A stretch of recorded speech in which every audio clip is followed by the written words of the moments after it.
Assalamualaikum warahmatullahi wabarakatuh. Selamat siang, sobat-sobat energi. Ketemu lagi di eh, podcast kita, podcast orasi, obrolan seputar energi. Baik, alhamdulillah hari ini kita kedatangan seorang tamu yang cukup spesial. Cukup aja ya, Bang. Cukup spesial. Secukupnya. Ya, Bang Hanafi. Waduh, alhamdulillah nih. Akhirnya Bang Hanafi bisa juga hadir di sini setelah ya kita cukup lama ya menunggu jadwal beliau ya. Karena kebetulan beliau baru pulang dalam perjalanan di luar kota. Bang Han ini kan sudah berapa tahun ya? Mungkin 22 tahun ya, 22 tahun lebih ya bergerak atau aktif ya sebagai praktisi di bidang pengolahan. Mungkin bisa diceritakan sedikit nih Bang Han. Ya mungkin buat teman-teman sobat orasi yang belum mengetahui, walaupun kita juga ada ya materi-materi bagaimana sih itu kita mengolah sumber bahan bakar ya, misalnya dalam bentuk crude atau gas yang kemudian diproses dan keluarnya itu jadi bahan bakar yang sekarang dipakai untuk masak, untuk kendaraan dan juga untuk mendukung proses produksi di pabrik-pabrik dan juga pembangkit-pembangkit listrik. Mungkin bisa diceritakan sedikit dengan singkat Bang Han, prosesnya itu seperti apa sih? Siap, terima kasih Pak Febri. Ya, akhirnya diundang. Baik, jadi proses pengolahan atau refining. Iya, refining. Lebih dikenal dengan bahasa refining. Pada dasarnya adalah sebuah proses atau kegiatan yang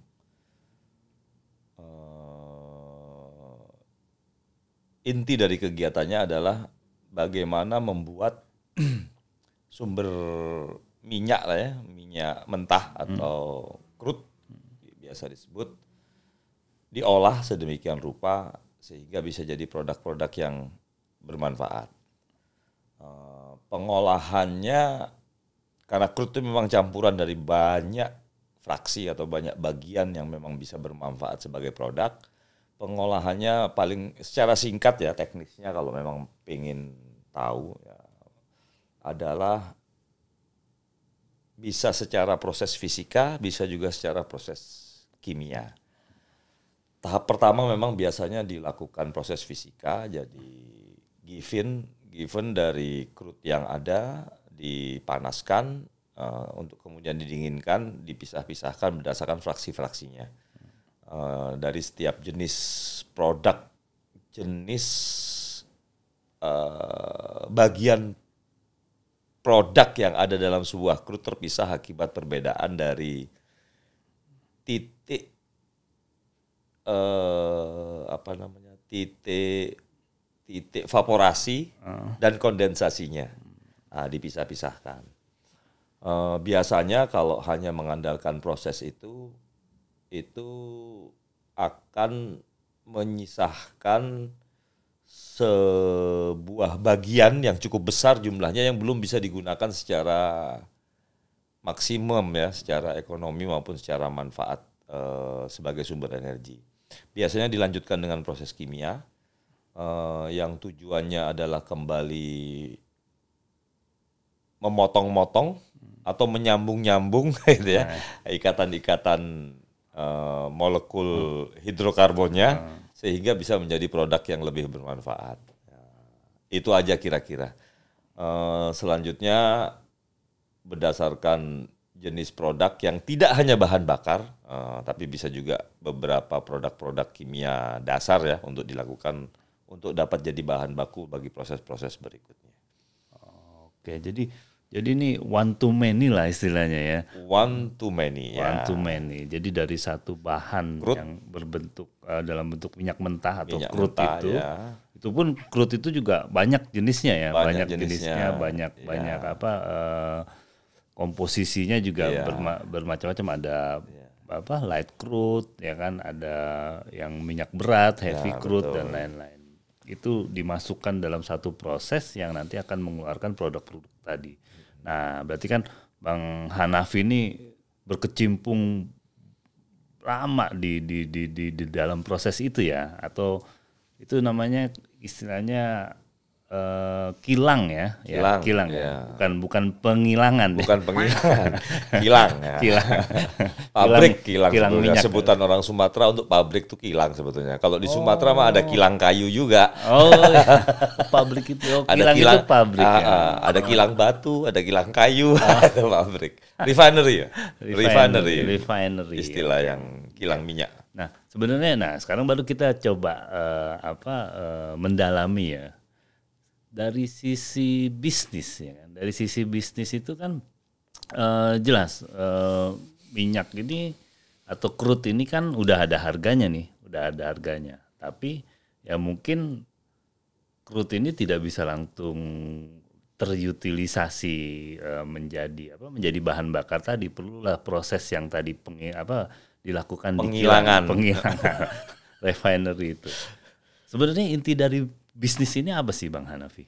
Ya mungkin masuk ke industri manufacturing lah, pemuliaan ya, refining namanya juga ya. Jadi dari yang hanya tadi sekedar crude, hanya mulai nilai energi yang mungkin hanya bisa dibakar gitu aja sebagai bahan bakar, dikelompokkan menjadi bahan bakar yang lebih bermanfaat dan spesifik tadi, yang punya nilai ekonomi yang lebih, sehingga ada value added dalam proses pengolahan itu tadi.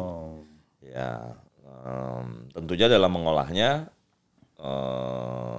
sedemikian rupa kita cari crude atau kita upayakan dengan fasilitas yang ada, yang crude yang bisa diterima, yang kira-kira dengan mekanisme proses dan peralatan yang kita miliki bisa menghasilkan sebanyak mungkin produk-produk yang nilainya lebih dari sekedar crude saja. Itu kira-kira secara bisnisnya seperti itu, sehingga ada value addednya dalam bentuk fungsi yang lebih spesifik sebagai bahan bakar bensin misalkan, atau sebagai bahan diesel, atau sebagai bahan produk-produk kimia yang lainnya, sehingga ada value added tambahan yang menyebabkan nilai ekonomi juga bertambah. Nah di situ ada split di situ. Oke. Jadi proses itu adalah di samping proses teknis tadi, prosesnya juga merupakan proses peningkatan nilai, nilai atau value. Nah, berarti sekarang kita coba kaitkan nih kan, proses peningkatan value itu pada dasarnya kan nanti berusaha untuk memenuhi kebutuhan energi. Seperti kita tahu, energi itu kan merupakan kebutuhan yang kebutuhan primer ya dalam seluruh proses produksi di negara kita. Nah, kalau hitung-hitungan kita sekarang gitu ya, sebenarnya di kita sendiri ya kan, dengan kita punya sumber minyak, ya, kita punya kilang ya, punya refinery yang kalau saya nggak salah itu saat ini kilang yang dimiliki oleh BUMN itu ada sekitar 7 kilang ya, 6 kilang ya. Yang satu mungkin sudah tidak beroperasi lagi. Digabung satu, digabung kedua. Ya, satu digabung kedua. Nah, ada juga kilang-kilang lainnya, tapi walaupun mungkin produksinya kecil-kecil. Nah, kalau secara supply dan demand, ini apakah sudah terjadi equilibrium ya antara supply yang kita proses dari minyak yang kita produksi, kemudian produksi minyak yang kita olah dengan kebutuhan masyarakat. Kalau walaupun itu di luar bidang saya sebetulnya, tapi sepanjang yang saya tahu kurang. Ya, konsumsi kita energi di bidang bahan bakar saja, bahan bakar saja itu beberapa tahun yang lalu saya tahu sekitar 1,5 juta barrel per hari bahan bakar. Sedangkan kapasitas kilang yang dimiliki oleh Indonesia yang ada di Indonesia saya tahu ya cuma punya Pertamina saja. Saya nggak tahu ada kilang lain yang memang memproduksi bahan bakar di Indonesia. itu crude intake-nya aja sekitar 1,3, kapasitas terpasangnya sekitar 1,3 juta barrel per hari. Anggap saja kalau dari 1,3 juta barrel per hari, crude yang masuk 60 atau 50%-nya jadi bahan bakar ya sekitar 700 ribu saja, 600 ribu barrel per hari yang mampu diproduksi di dalam negeri. Sisanya ya mungkin import kali, mungkin kalau dari sisi demand energi bahan bakar nasional. Oke. Berarti kan sebenarnya kalau dilihat tadi ada gap ya. Kalau kita kembalikan ke ke hukum ekonomi, harusnya kita bisa dong menjual outputnya itu karena demand lebih besar daripada supply. Berarti kan menjadi lebih berharga nih value produknya nih. Tapi hebatnya ya pemerintah sekarang gitu kan, dia bisa memanage sehingga harga BBM itu masih terjangkau. Kalau menurut Bang Hanafi ini kebijakan yang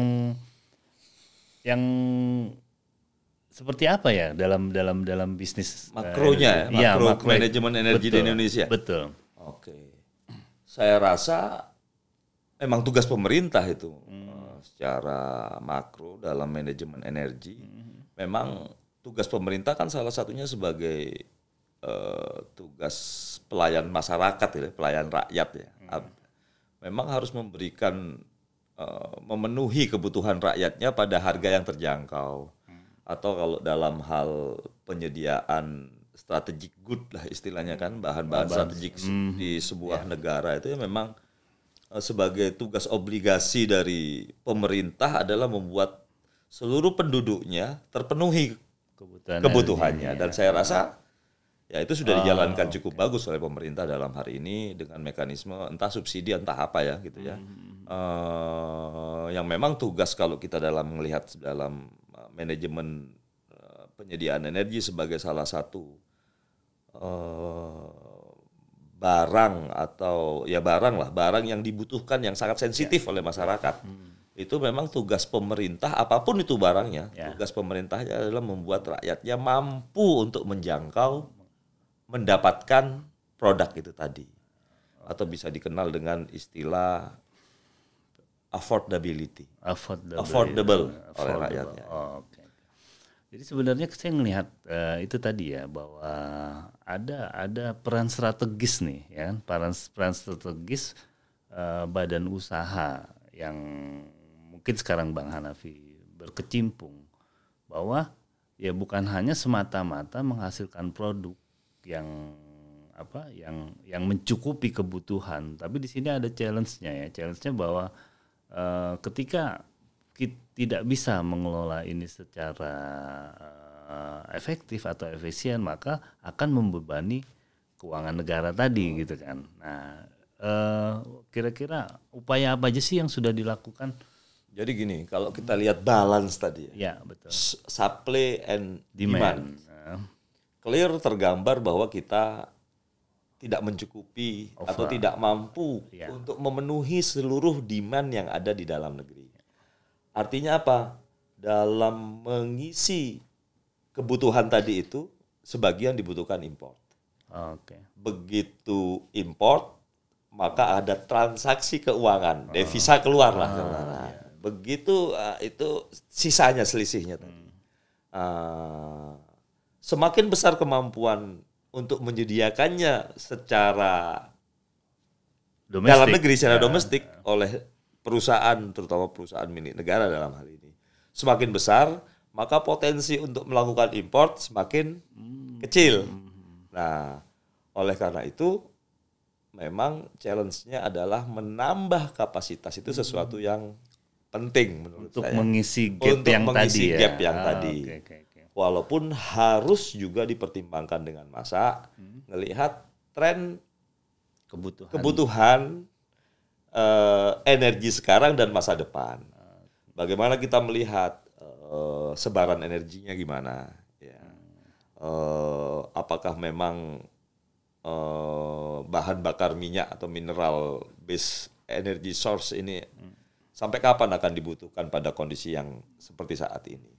Dalam waktu tertentu sampai kapan akan terus naik, kapan akan stagnan, atau bahkan kapan akan turun disubstitusi oleh sumber energi yang lain. Contohnya sekarang sudah mulai kelihatan sedikit demi sedikit electric car, electric vehicle. Nah, itu kan bisa di forecast sebenarnya. Bisa di forecast ya. Memang pertama untuk benar atau tidak benar kita melakukan keputusan investasi menambah kapasitas itu adalah kemampuan untuk melakukan forecast yang benar.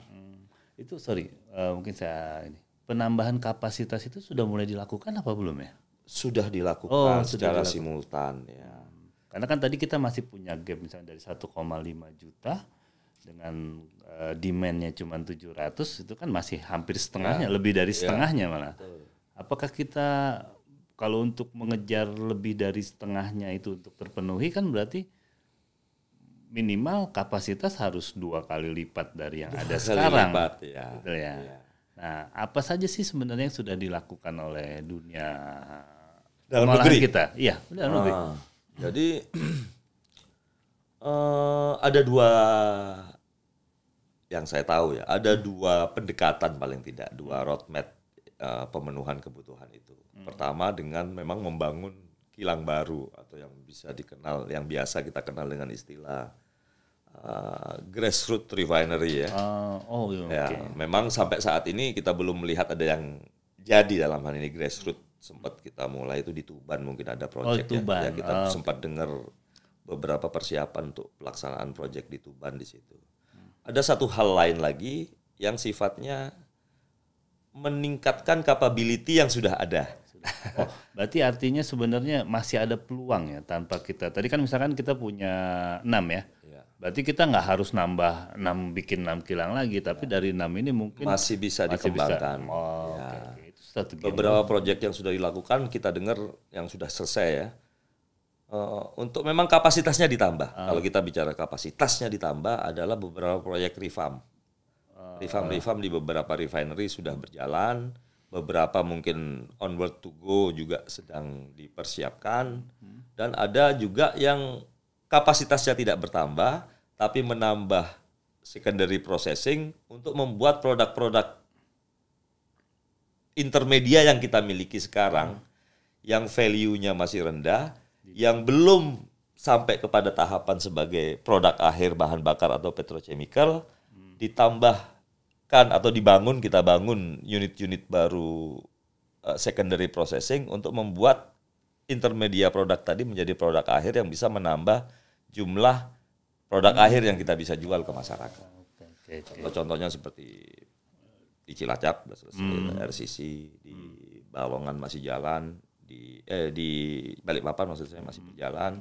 Di Balongan sudah ada beberapa proyek, ada proyek Langit Biru dan lain sebagainya. Itu memang untuk menambah capability kita memproduksi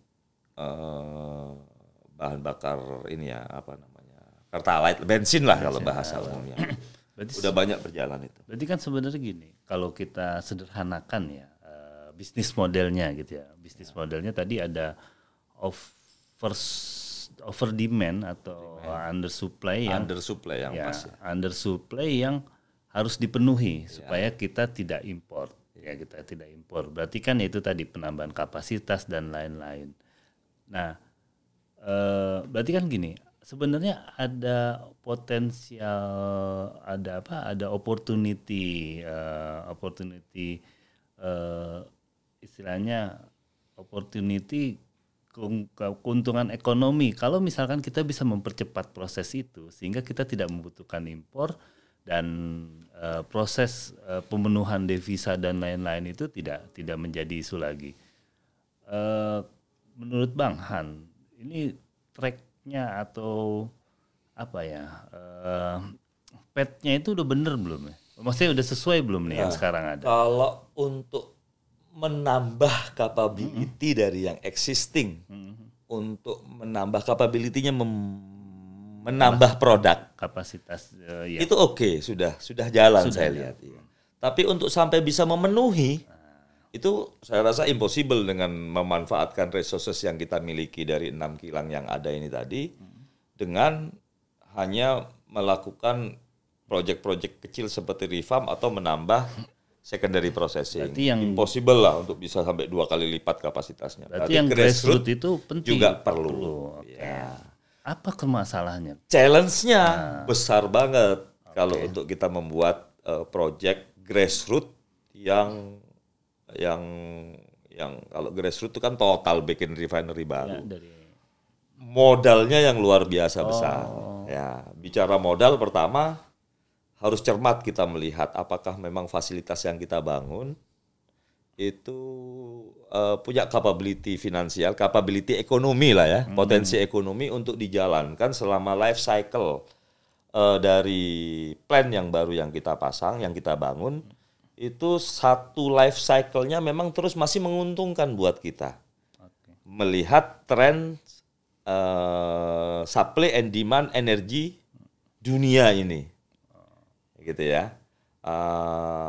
Apakah demand terhadap BBM ini akan sama seperti ini sampai berapa tahun ke depan, turun atau naik, dengan ancaman sumber energi lain yang mungkin lebih efisien dan lebih ramah lingkungan. Ya. Dan kita tidak hanya bisa melihat mikro based on Indonesia saja, dunia juga harus kita bisa lihat. Ke depan ini pergeseran sumber energi dari mineral menuju sumber energi yang lebih ramah lingkungan istilahnya gitu ya, yang mengancam seperti electrical dan lain sebagainya, walaupun kita tidak ingin membicarakan itu electrical kan sumbernya mineral ya, urusan lain lah gitu ya. Tapi trendingnya paling tidak bertambah memang sumber energi electrical itu tadi. Begitu di belahan lain yang lebih agresif melakukan switching sumber energi dari mineral ke electrical, sudah barang tentu membuat di tempat-tempat lain di sana atau dalam skop dunia, maka semakin hari supply itu akan semakin berlebih. Nah, itu kan juga bisa kita tarik ke Indonesia. Versus pertimbangan-pertimbangan apakah kita harus memang bangun grassroots. Nah, itu challenge pertama, challenge untuk kita membuat visibility-nya ya, kelayakan bisnis itu dalam satu cycle-nya. Challenge keduanya, kalau kita memang sudah yakin katakanlah dari sana bahwa bangun grassroots memang kita butuhkan dan dalam satu cycle umur pabrik yang kita bangun tadi memang akan menguntungkan. Challenge yang kedua mencari modalnya, mencari kekuatan finansialnya. Dibiayai sendiri secara independen menggunakan biaya internal itu cukup berat karena jumlahnya memang besar. Langkah kedua memang harus join lah saya rasa untuk memang sharing beban gitu ya, atau sharing resiko juga, atau cari pemodal-modal memang yang sifatnya tidak sharing tapi memang loan atau apa seperti itu ya, modal yang bisa bantu kita. Dan challenge-nya dari hari ke hari dan mungkin sampai ke depan akan semakin tinggi juga. Di mana bisa kita lihat lembaga-lembaga finansial di dunia ini sudah mulai banyak menerangkan protokol-protokol lah gitu ya. Yang isinya memang mereka berkomitmen untuk mengurangi emisi karbon. Iya, mengurangi perannya dalam pembiayaan dan lain sebagainya untuk proyek-proyek yang sifatnya justru menambah emisi. Jadi memang challenge-nya berat. Mudah-mudahan kita mampu masih untuk melakukan itu ya, mudah-mudahan. Ya, ini balik lagi kan bahwa kalau kita sepakat ya bahwa energi ini merupakan komoditas strategis ya, komoditas strategis di satu negara. Berarti kan harusnya ya memang harus melibatkan kebijakan yang konsisten tadi. Sebenarnya mau arahnya mau kemana sih? Gitu. Arahnya mau kemana? Nah, di dunia pengolahan sekarang, apakah hal itu sudah dapat dirasakan sebagai suatu kondisi yang ideal ya kalau menurut Bang Han? Belum ya. Jadi arah bisnis pengolahan ini kan sebetulnya ikut arah bisnis yang jauh lebih tinggi, lebih strategik. Di dunia katakanlah forecast bauran energinya ke depan, outlook ya istilahnya apa? Outlook, energy mix ya. Iya, energy mix, outlook, bauran energi, outlook bauran energi seperti apa? Itulah dunia. Dunia akan mengarah ke situ. Tergantung kepada yang mana itu tadi, tergantung kepada arah kebijakan bauran energi masing-masing negara yang ada, gitu kan. Nah, Indonesia ini mau ada di mana? Kita mau ada di mana? Kalau memang seluruh dunia ini katakanlah bodoh-bodohan ini tanpa melihat protokol-protokol yang lain gitu ya. Karena kita setiap kali dapat bantuan, bekerja sama secara internasional, dapat segala macam, pasti ada komitmen-komitmen yang mau tidak mau bawa-bawa di bidang ini juga gitu kan. Kita dapat bantuan, bangun ini, tapi kamu harus berkomitmen misalkan kan ngurangin emisi sekian. Memang kompleks gitu kan. Memang kita world driving, nggak bisa drive. Nggak bisa kita murni mengatakan kita berdaulat, tapi memang di drive oleh memang tren yang ada di dunia ini, karena memang kita belum memang bisa secara independen memenuhi seluruh kebutuhan kita oleh diri kita sendiri, sehingga tidak ada orang atau pihak yang bisa ngatur diri kita. Selama kita masih butuh bergaul, saling membantu dan menerima bantuan dari pihak lain, maka syarat-syarat itu pun akan muncul untuk kita bisa penuhi juga. Jadi ya intinya bagaimana arah bisnis itu, keberanian orang berinvestasi dan lain sebagainya, menambah kapasitas tergantung kepada arah kebijakan yang lebih tinggi. Ya. Kalau ternyata kita menyatakan bahwa bauran energi 10 tahun ke depan BBM mineral hanya boleh 50%, ya, maka mau tidak mau yang jangan ngelakuin gila kan gitu kan. Berarti itu apa? Itu udah intinya ya, bahwa apa grand strateginya harus bagaimana, dan kita mengacu ke situ ya. Harus jelas dulu. Sekarang nggak jelas ya maksudnya. Jelas ada. Berarti kan sebenarnya sudah bisa diturunkan itu ke middle strateginya, bahwa kayak misalkan contohnya itu. Jadi kalau kesimpulan akhirnya nih menurut Bang Hanafi ya, dengan kondisi tadi ya kan, external environment-nya dan lain-lain, keinginan memperbaiki lingkungan dan lain-lain. Jadi sebenarnya masih perlu nggak sih? Masih perlu untuk sekarang. Masih perlu untuk sekarang. Makanya kita sendiri masih mencoba menjalankan itu di proyek grassroots di Tuban. Oke. Nah, kalau misalkan untuk mewujudkan hal tersebut, apa sih sebenarnya yang dibutuhkan? Finansial, duit. Untuk dapat duit sudah pasti, karena jumlahnya besar, nggak mungkin dimodali sendiri. Oke, berarti kita cari partner ya. Ya, partner itu tidak akan datang kalau dia tidak juga melihat kepastian atas bisnisnya. Oke. Yang pertama. Yang kedua, itu partner teknis ya, partner strategik teknis. Kalau kita mau berpartner secara finansial saja, non teknis gitu ya, maka pinjam uangnya aja. Pinjam uangnya saja. Tergantung kemampuan kita juga untuk membayarnya. Bukan hanya membayarnya, meyakinkan mereka. Kita mampu. Di tengah komitmen mereka atas protokol ABCDEFG yang banyak sekali itu, yang membuat mereka juga berkomitmen untuk tidak berinvestasi di bidang yang menambah emisi. Jadi memang berat challenge-nya. Butuh orang-orang yang memang mampu untuk bisa mendatangkan modal itu tadi. Oke. Tapi walaupun berat, itu kan merupakan, saya pikir itu satu cita-cita yang mulia gitu. Artinya apa? Kalau kita sudah mampu memproduksi energi yang cukup untuk masyarakat kita, itu mungkin baru dikatakan bahwa kita berdaulat secara energi. Bayangkan kalau misalkan ternyata kita lagi butuh energi karena kita masih import, kita nggak dapat importnya, ya wassalam gitu kan.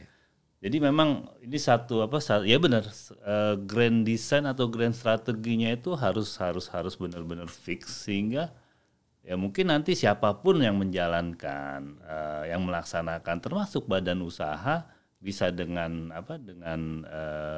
konsisten ya kan mengimplementasikan strategi itu sampai jadi gitu kan. Sampai dari sisi refinery mungkin masih banyak peluang sebetulnya Pak Febri. Kita kan masih bisa bergeser sedikit-sedikit, walaupun demand BBM-nya habis, masih bisa ke petrochemical. Sebetulnya bisnis refinery Berarti secara Yang challenging satu lagi adalah dari sisi supply-nya atas bahan bakunya. Kalau saya bangun misalkan baru nih 300.000 barrel per hari besok, dapat nggak supply crude-nya? Crude-nya dari mana? Dari mana? Dalam negeri ada nggak? Oke. Luar negeri. Itu pun kalau sudah kita punya fasilitas mewah bagus, terus suatu saat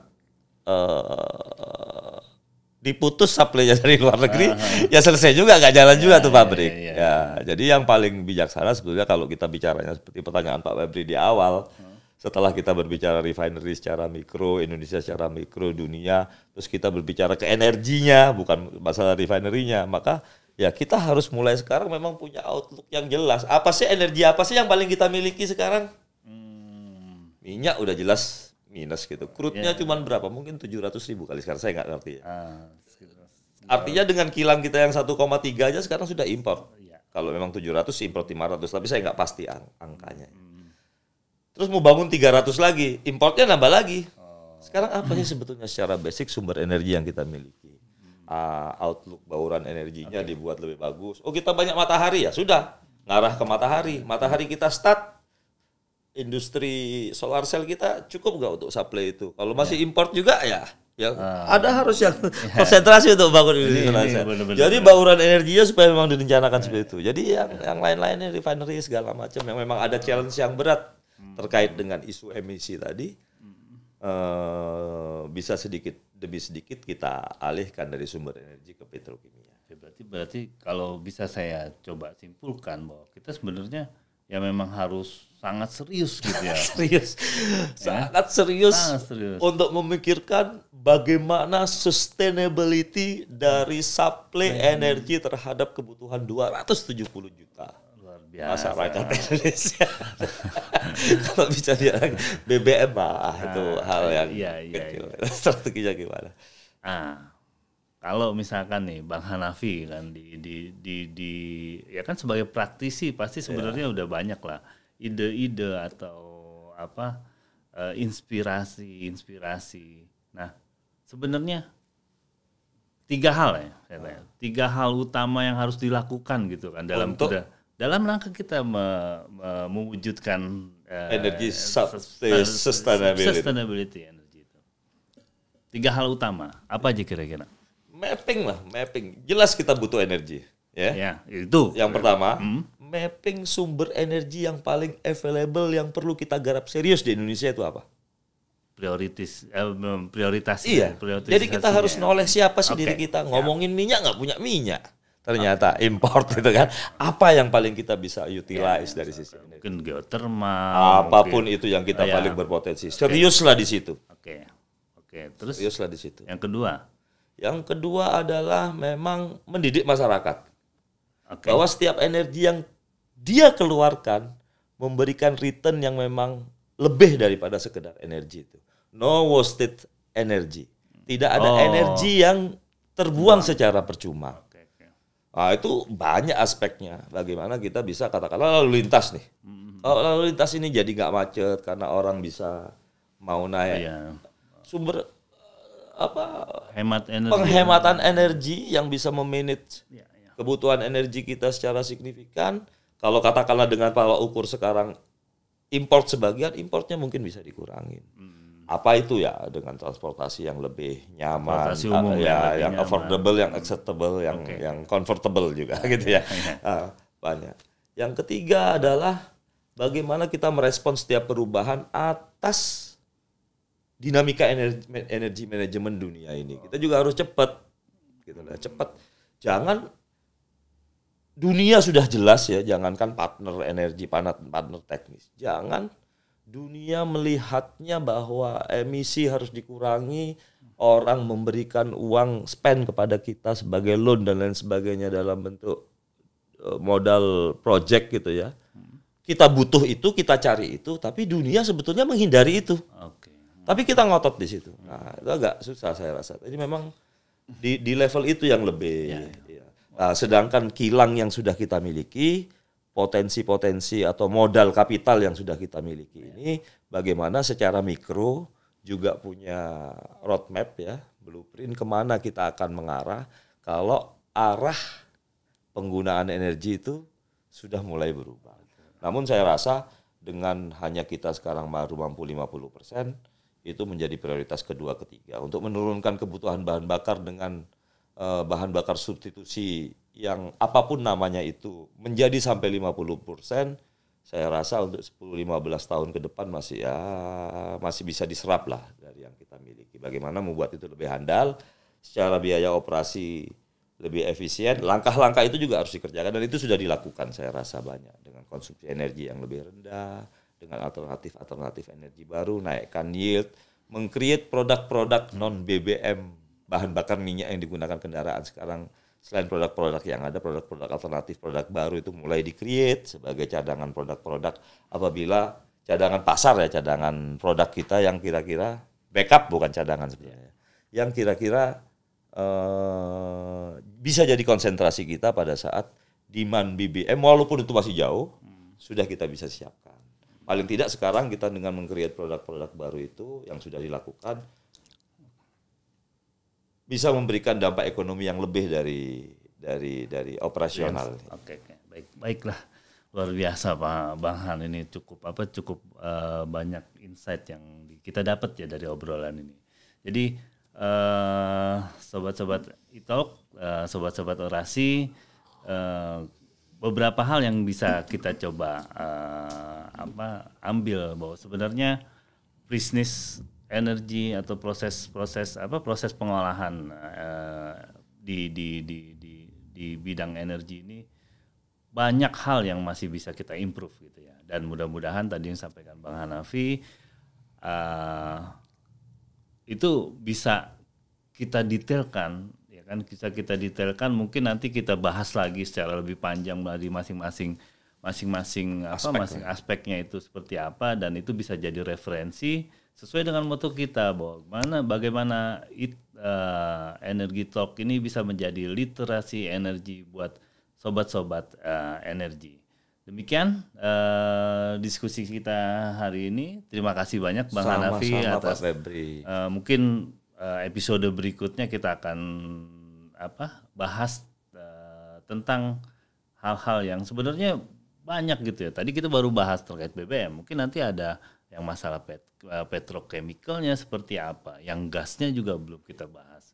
Jadi terima kasih banyak teman-teman. Jangan lupa untuk subscribe di channel Energi Talk Indonesia. Mudah-mudahan bisa membuat perkembangan energi di Indonesia semakin maju. Terima kasih. Assalamualaikum warahmatullahi wabarakatuh. Waalaikumsalam. Luar biasa.